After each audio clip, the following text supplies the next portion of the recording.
Hi, Anti-Society! Welcome back to the Antisocial Planet, and today we're getting into episode 2 of Mushi-shi, which I was pleasantly surprised by the last episode. I knew that it was going to be more like a mellow, slice of life, more episodic storytelling, that it wasn't going to have anything that was like really high, intense, plot-heavy kind of storytelling, but I was pleasantly surprised by the world building in it and the more like character-driven story. Like, it isn't just that there are like supernatural hijinks happenings going on in the story. It's also about the like human existence being like interwoven with supernatural things and the character stories that form around that. So I'm really interested to see how the rest of the episodes unfold, especially since really from what I've heard about this series, the thing that kind of links it all together is really just the main character, and the other parts of it are like every episode is more isolated in its storytelling. I am interested to just see more of what this series has and more of the vibe that I'm going to get from it by checking out some more episodes. Let's just get into this second episode and see what we're going to get into this time. In 3, 2, 1, go. Ooh. I do like the chill vibe overall. You know, I just feel like I deal with a lot of high intensity stuff with the anime I usually watch on the show. That it's nice to get something that's just like a little bit, again, it has that like Ghibli vibe.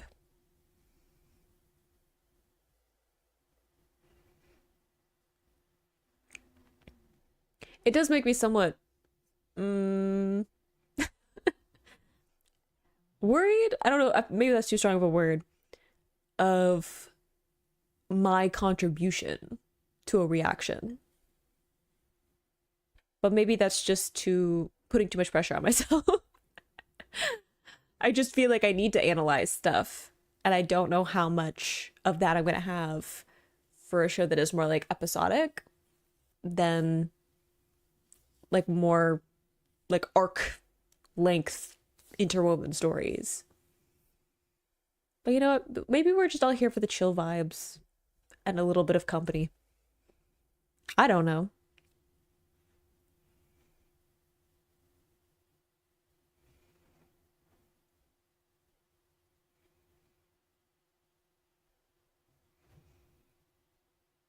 All right.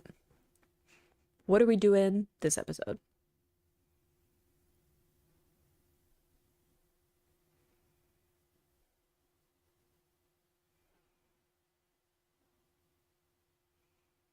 It's a little summary of what mushi are.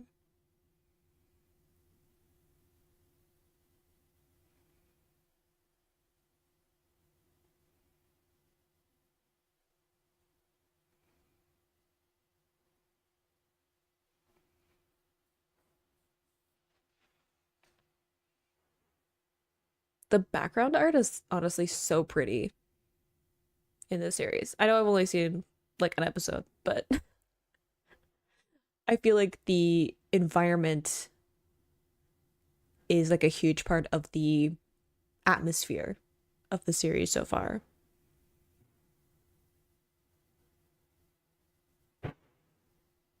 Well, that seems like a little bit unnerving to have like a blindfolded child in a dark enclosed area.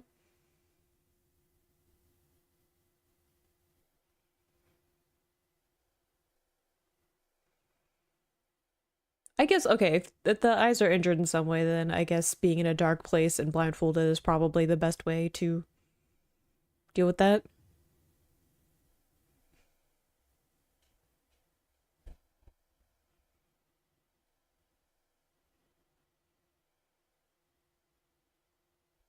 Well, that's terrifying. Maybe it's just my own anxieties, but the idea of something living in my eyes is not a fear I need to dig more into.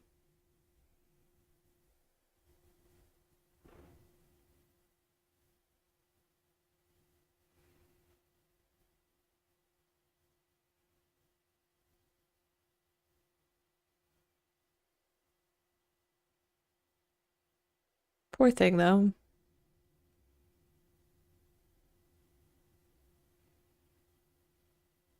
Like, both difficult to be living with that kind of pain and like isolation and kind of hopelessness if there isn't a cure of it, but then to also be abandoned because of something that's completely out of your control. Oh, but like having like toys around too, symbols of childhood, and yet like the isolation and there's so much of childhood lost in that experience.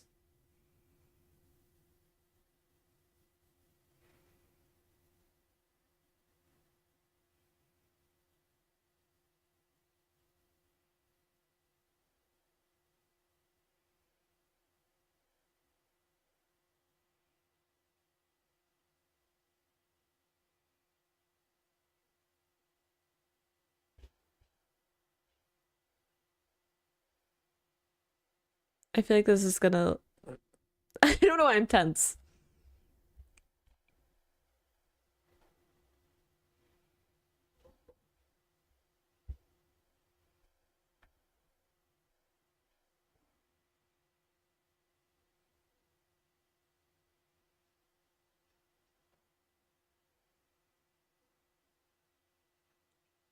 The sound design is also making me slightly uncomfortable.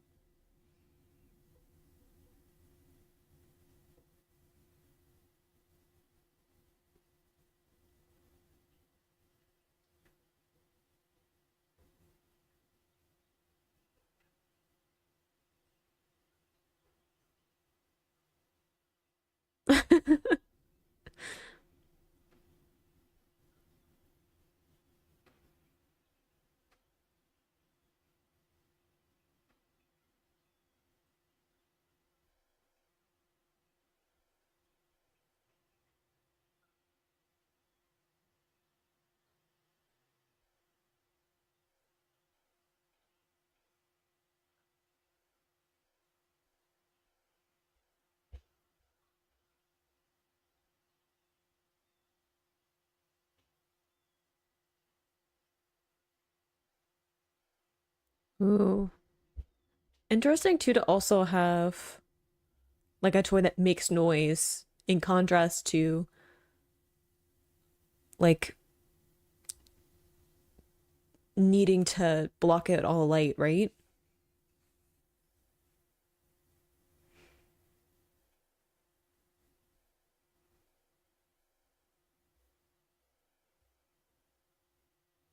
Interesting.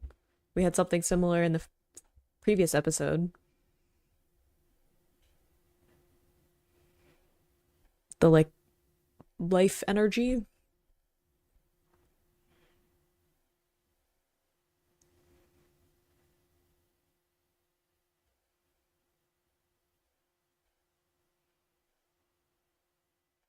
was wondering when our protagonist would show up in some way.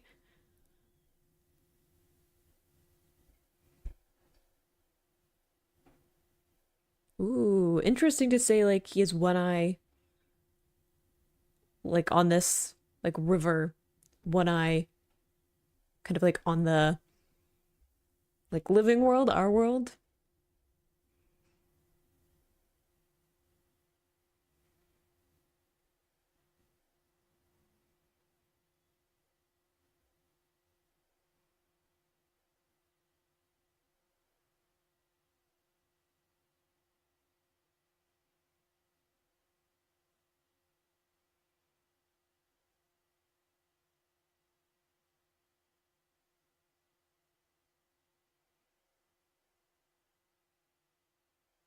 What indeed?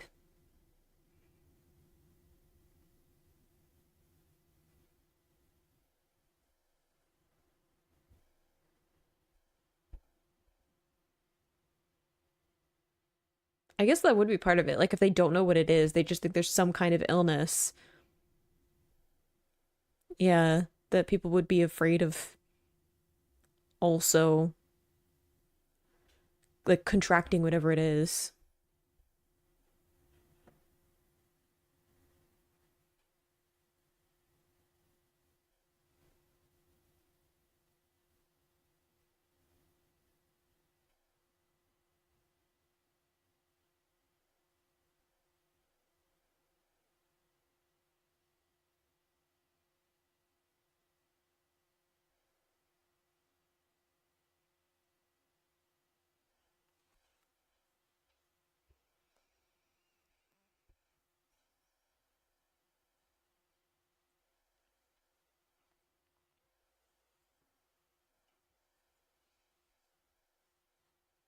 Whom are we talking to?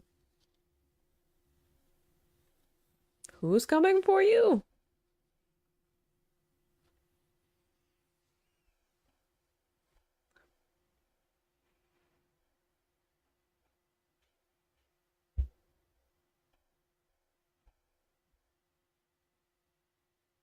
Seems like a lot of responsibility to give to another kid. But I also find it interesting that at least for these couple of episodes, oh, maybe she was talking to Ginkgo? Was that his name? The main protagonist guy? Saying like he was coming to see her. But I think it's interesting that in the last couple of episodes, we've had a focus on children because children seem to generally seem to be more inclined to like believe things and see things and have kind of that like whimsical kind of half in our world, half in another feeling. But also, are we also getting something infecting our eyes? Does it have to do with Mushi? I'm assuming. But like, how do you explain that? Like, and you can't like cover it up, right? Because you can't not be just you can't just like walk around and not have yourself be in pain because of your eyes. As someone who gets migraines, I can attest to that.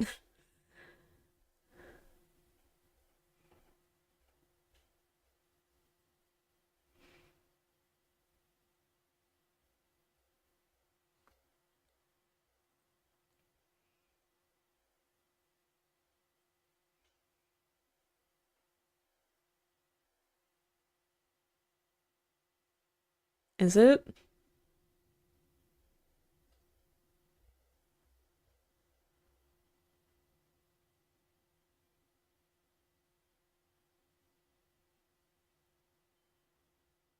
I was kind of surprised that I'd be like, wouldn't they put them together? Isolate them together?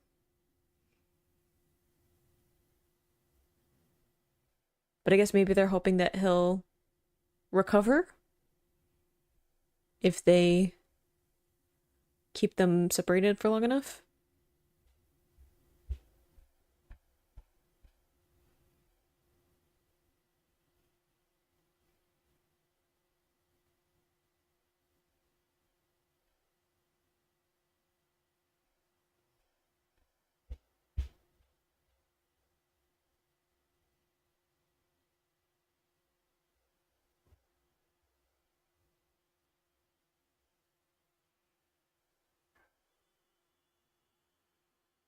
Did we help? I would be very, very upset if I came home to check on my sick child and there was just like some man there though. I would have started with that question. I'd be like, who are you? I find it interesting that his eyes are like a green color. And we've already had green with the like lights, the river, the like life force thing.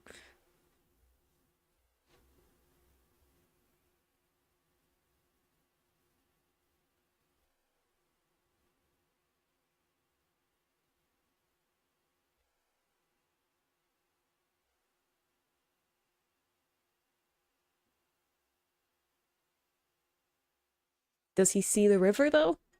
Does he understand what Sui? Is that the girl's name was seeing?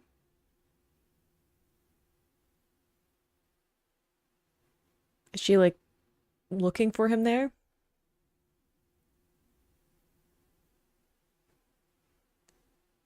Oh, ooh, the eyes though. Especially like in relation to the dolls, like the dolls get to have eyes even though they can't see, and her eyes being like blacked out.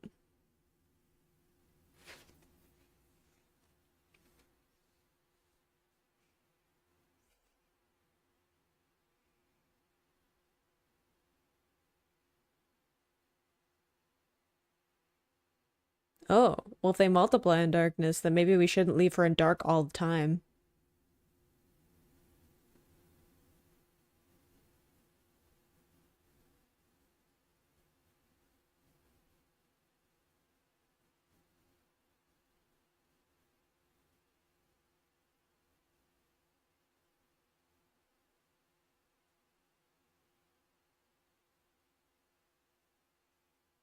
I mean,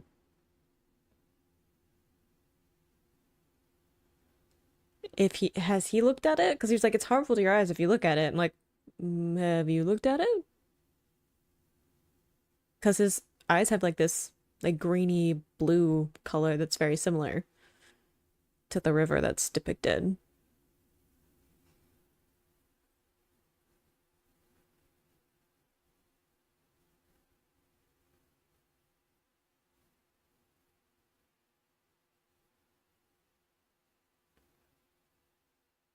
That's creepy.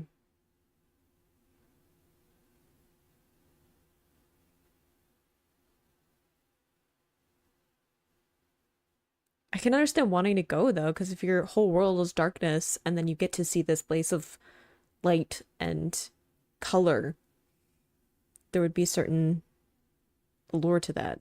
I mean, I have a fish brain. You put anything sparkly with lights in front of me, I'm gonna go, ooh, and I'm gonna look at it. I don't want to go up and like poke it, see what it is. So,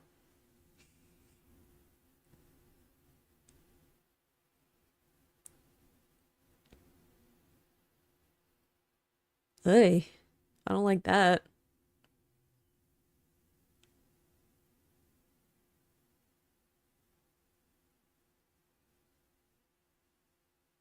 I don't like the image of eyeballs being eaten.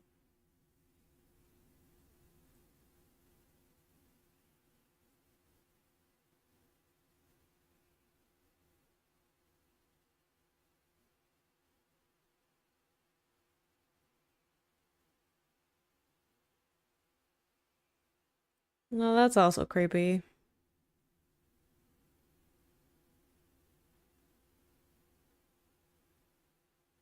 Ew, it got worse.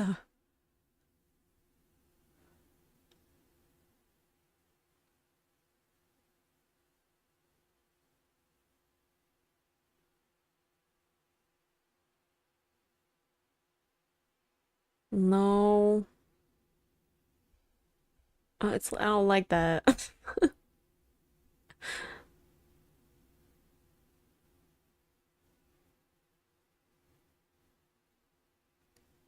Yeah, definitely do not come in contact with that. That seems like a bad time. Wow, that's heck of a mushi.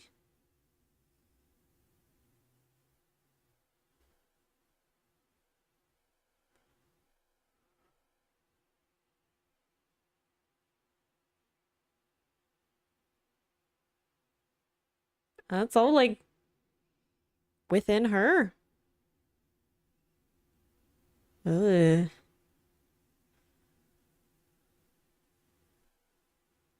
Ah.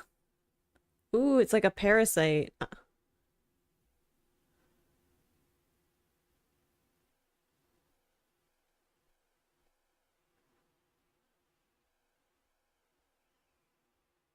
Yeah, I would also be the same reaction, Beaky. I would also just be like,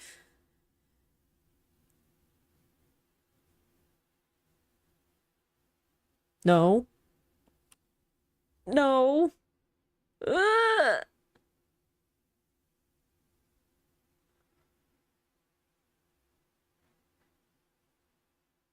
Yeah, I would be overreacting too.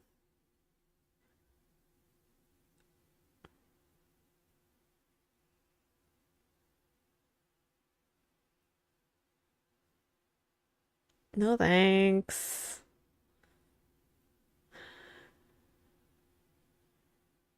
So I guess he does have one eye then? If it's a glass eye? Is the other one a glass eye?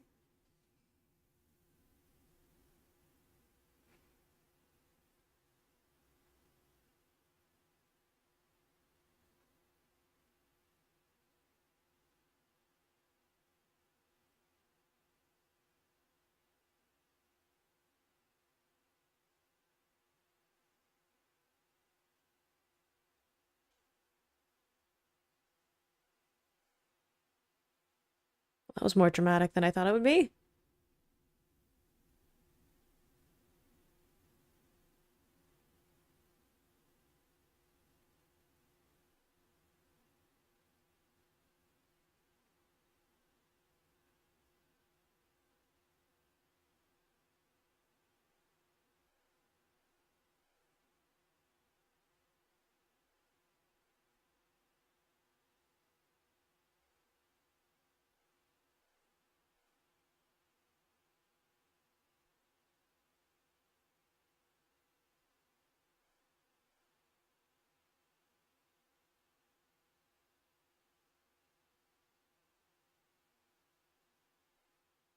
Once people have some questions about how she has like a completely different eye now.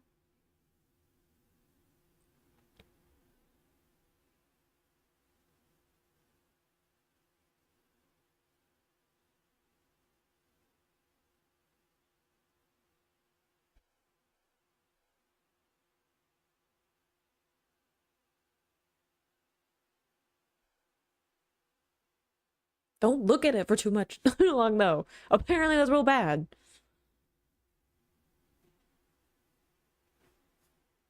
Alright, only a second then.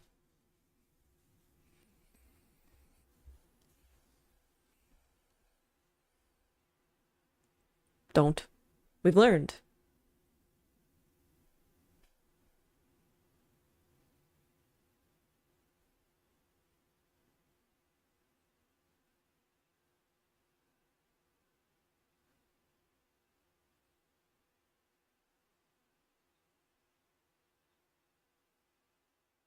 Probably never be Lord. That makes me a little bit nervous, but I hope she's okay. I hope she gets to live her life now.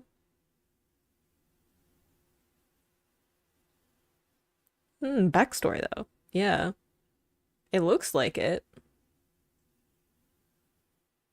Is his other eye real then?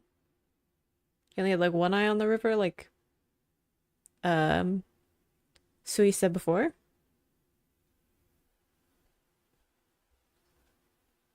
Ooh, good shift. And he's got like his back to it. Like he's not gonna look at it, but he is gonna like be around it. Interesting. Intriguing episode overall. I feel like this one leaned more into the horror elements, and maybe that's just because of my own discomfort with anything even vaguely body horror related, that I'm just like, no, nah, no. Like the pulling the eye out, anything with like kids that have any kind of possession feeling thing, it's creepier somehow. But I do think it's interesting that, like I was saying in the previous episode and in this one, we have stories that are very focal around children. I don't know if that's going to change as the series goes on, but a lot of stories about supernatural stuff and kind of the, I don't know, veil between our world and any kind of other world, a lot of the time centers around children because they tend to be, like, generally speaking, they're more able to see those kinds of things and they're more open to the possibility of being able to see things that aren't part of our normal mundane living world. So I think it's very interesting that we have children being like a very focal point, and then Gingo coming in and being more of the adult voice in it and being this knowledgeable person stepping in and helping with Mushi and what's going on in the situation. Also think it's really interesting to have eyes being such a theme of this too, because we say eyes are like the gates into the soul, and there's so many interesting things in mythology and folklore around eyes and the mythical stuff behind that, right? I think it's really interesting to have that, the dolls having eyes and the close-up of that, but they're unseeing eyes. And then you have Sui, who her eyes are gone but she still sees in a different way, right? Having that paradox there of those two images, and then that leaning into Jinko's story and how he only has the one eye. Maybe, I'm assuming his one eye is real and the other one was the glass eye, and what that means, like he's like half in this world, half in the other. He's perceiving both, and it's interesting. He's like this in between of these two places, which was already introduced in the first episode, but it's interesting to have even his eyes. It's almost like he's split down the middle. There's one side at this river with the Mushi, and then there's one side in our world and everyday life and stuff like that. So interesting to have that, and also introducing some of the dangers of that. We had some of that cautionary stuff in the previous episode because we did have the one girl who got split, right? She had half of her was in this Mushi world and then half was in the living world, and the one half grew up and had kids and grandkids and grew old and passed away, and the other one was stagnant in that time because she was like doing like a ceremony with a cup and it got interrupted, so she was only half partway through the ceremonies. We've already had a cautionary tale of when you get involved with Mushi or anything that has to do with entering their world, there is some caution to that as well, which I find very interesting. I don't know a whole lot about Japanese folklore and tales, so drawn into that, and it makes me want to learn some more about it. I know some broad strokes of it, but a lot of my background in mythology has to do with Celtic stuff, and Celtic mythology has the other world, which feels very much like this, where you can be in a forest and you can accidentally cross a threshold of some kind into the other world, and there are lots of different kinds of creatures that live in the other world that will lure people to the other world and are like tricksters, and there's lots of stories about people accidentally finding their way into these interactions with these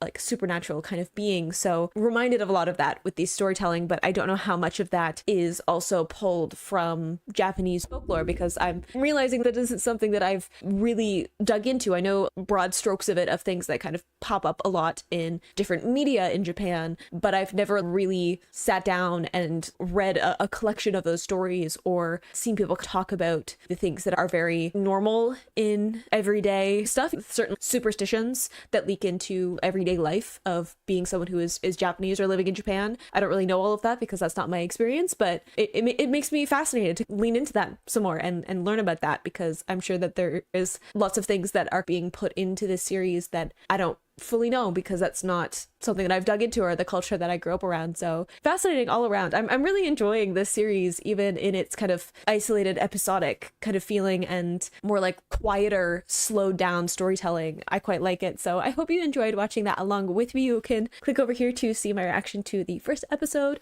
or you can subscribe to miss next time I post a Mushi-shi reaction, and I will see you in the next video. Bye!